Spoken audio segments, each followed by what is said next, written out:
जय सिया राम सभी को। आज दूसरे दिन श्री रामचरित का पाठ कर रही हूँ। मैंने आज ये जाना कि किस प्रकार सभी की चरण वंदना रामायण में लिखी हुई है, गुरु का क्या महत्व होता है। यह सब मैंने आज दूसरे दिन के पाठ से जाना है। आप भी इसे सुनकर आज का पुण्य ले सकते हैं। और इसमें आज मैंने ये भी जाना कि रामायण सुनने, पढ़ने और उसके गाने का भी उतना ही महत्व है जितना रामायण पढ़ने का है।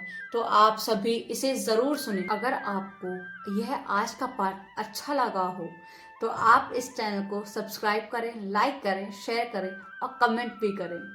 श्री गणेशाय नमः। श्री जानकी वल्लभो और विजेता। श्री रामचरित मानस प्रथम सोपन बालकांड।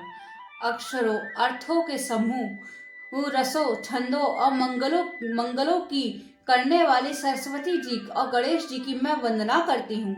श्रद्धा और विश्वास से के स्वरूप श्री पार्वती जी और शंकर जी की मैं वंदना करती हूँ, जिनके बिना सिद्ध जनों अपने अंतकरण में स्थित ईश्वर को नहीं देख सकते। ज्ञान में नित्य शंकर रूपी गुरु की मैं वंदना करती हूँ, जिनके आश्रित होने की दृढ़ता चंद्रमा स्वत वंदित होता है। श्री सीताराम जी के एक गुण समूह रूपी पवित्र वन में विहार करने वाले विशुद्ध विज्ञान संपन्न कवीश्वर श्री वाल्मीकि जी की और कपीश्वर श्री हनुमान जी की मैं वंदना करती हूँ। उत्पत्ति, स्थिति, पालन और संहार करने वाली, कलेशों की हरने वाली तथा संपूर्ण कल्याणों की करने वाली श्री रामचरित जी की प्रियतमा श्री सीता जी को मैं नमस्कार करती हूँ, जिनकी माया के वशीभूत होकर संपूर्ण विश्व ब्राह्मण जी, देवता और असुर हैं, और जिनकी से रस्सी में सर्प के संभ्रम भांति यह सारा दृश्य जागृत सत्य ही प्रतीत होता है, और जिनके केवल चरण ही भव सागर से तरने की इच्छा करने वाले कारणों के कारण और सबसे श्रेष्ठ राम कहाने वाले भगवान श्री हरि की मैं वंदना करती हूँ। अनेक पुराण, वेद और तंत्र शास्त्र में से समस्त तथा जो रामायण में वर्णित है उस कुछ अन्य से ही उपलब्ध श्री रघुनाथ जी की मैं कथा को तुलसीदास जी अपने अंतःकरण के मुख सुख के हर भाषा रचना में विस्तृत करता हूँ, जिन्हें स्मरण करने से सब कार्य सिद्ध होते हैं। जो गुणों के स्वामी और जो सुंदर हाथी के मुख वाले हैं, वे ही बुद्धि के राशि और शुभ गुणों के धाम श्री गणेश जी मुझ पर कृपा करें। सियावर राम मेरे प्रभु राम, सियावर राम मेरे प्रभु राम। जिनकी कृपा से गूंगा बहुत सुंदर बोलने वाला हो जाता है और लंगड़ा लूला दुर्गम पहाड़ पर चढ़ जाता है, वे कलयुग के सब पापों को जला डालने वाले दयालु भगवान मुझ पर द्रवित हो दया करें। जो नील के कमल के समान श्याम वर्ण है, पूर्ण लिखे हुए लाल कमल के समान जिनके नेत्र हैं, और जो सदा क्षीर सागर में शयन करते हैं, वे भगवान नारायण मेरे हृदय में निवास करें। जिनका कुंद के पुष्प और चंद्रमा के समान गौर शरीर है, जो पार्वती जी के प्रियतम और मुझ और दया के धाम है और दीनों पर स्नेह है, वे कामदेव मर्दन करने वाले शंकर जी मुझ पर कृपा करें। मैं उन गुरु महाराज जी के करण चरण कमल की वंदना करती हूँ, जो कृपा के समुद्र और नर रूप में श्री हरि ही हैं, और जिनके वचन मोह रूपी घने अंधकार के नाश करने के लिए सूर्य किरणों के समूह हैं। मैं उन गुरु महाराज के चरण कमलों की रच वंदना करती हूँ, जो सुरुचि, सुंदर स्वाद, सुगंध तथा अनुराग रूपी रस से परिपूर्ण है। वह अमर मूल संजीवनी, जो संपूर्ण भव रोगों के परिवार को नाश करने वाला है। वह रज स्कृति पुण्यवान पुरुष रूपी शिव जी के शरीर पर सुशोभित निर्मल विभूति ही है, और सुंदर कल्याण और आनंद की जननी है। भक्त के मन रूपी सुंदर दर्पण के मैल को दूर करने वाली और तिलक करने के से गुणों के समूह को वश में करने वाली है। श्री गुरु महाराज के चरण और नखों की ज्योति मणियों के प्रकाश के समान है, जिनके स्मरण करते ही हृदय में दिव्य दृष्टि उत्पन्न हो जाती है। वह प्रकाश अज्ञान रूपी अंधकार का नाश करने वाला है। वह जिसके हृदय में आ जाता है उसके बड़े भाग्य हैं। उसके हृदय में आते ही हृदय के निर्मल नेत्र खुल जाते हैं और संसार रूपी रात्रि दोष दुख मिट जाते हैं एवं श्री रामचरित रूपी मणि और मणि के गुप्त रूप से प्रकट जहाँ जो जिस खाने में है सब दिखाई पड़ने लगते हैं। जैसे सिद्ध जनों को उनके नेत्रों में लगाकर साधक सिद्ध और सुजान पर्वतों वनों और पृथ्वी के अंदर कौतुक से ही बहुत सी खाने देखते हैं। मंगल भवन मंगलहारी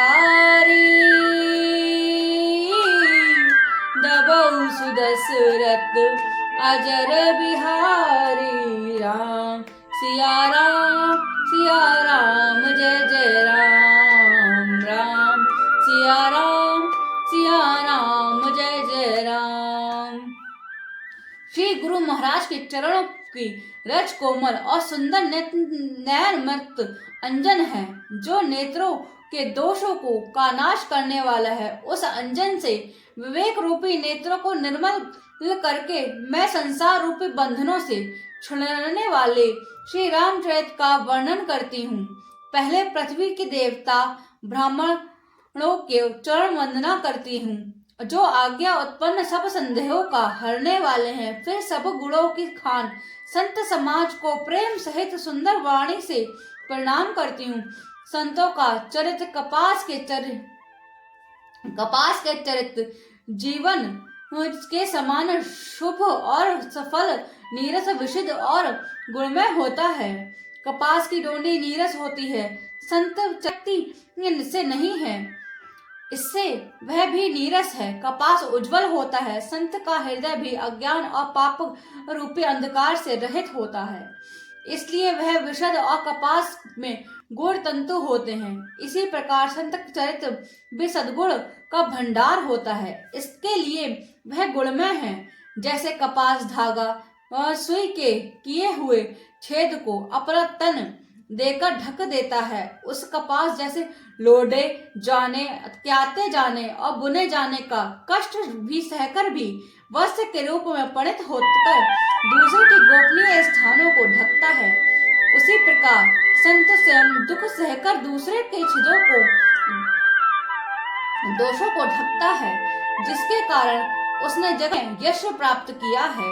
का समाज आनंद और कल्याण में है, जो जगत में चलता फिरता तीर्थराज प्रयाग है, जहाँ उस संत समाज रूपी प्रयागराज में राम भक्त रूपी गंगा जी की धारा और ब्रह्मा विचार का प्रचार सरस्वती जी के विधि और निषेध यहाँ करो यह ना करो रूपी कर्म का तथा कथा कलयुग के पापों की हरने वाली सूर्य तनया यमुना जी हैं, और भगवान विष्णु और शंकर जी की कथाएं त्रिवेणी रूप से सुशोभित हैं, जो सुनते ही सब आनंद और कल्याण की देने वाली हैं।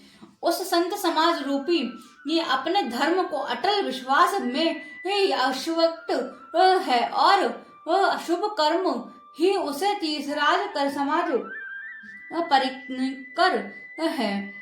वह संत समाज रूपी प्रयागराज में सब देशों में तथा सब समय सभी को और सहज ही में प्राप्त हो सकता है, और आदर पूर्वक सेवन करने से कलेशों को नष्ट करने वाला है। वह तीर्थराज अलौकिक और अकथनीय है एवं तत्काल फल देने वाला है। उसका प्रभाव प्रत्यक्ष है।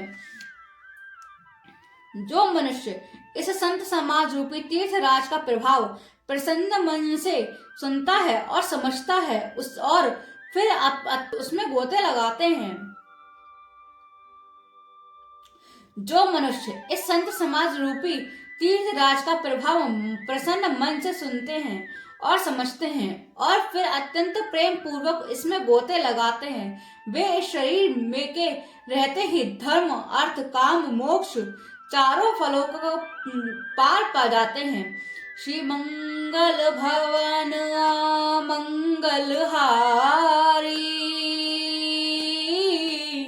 दबौ सुदशरथ अजर बिहारी राम सिया राम जय जय राम राम सिया राम जय जय राम।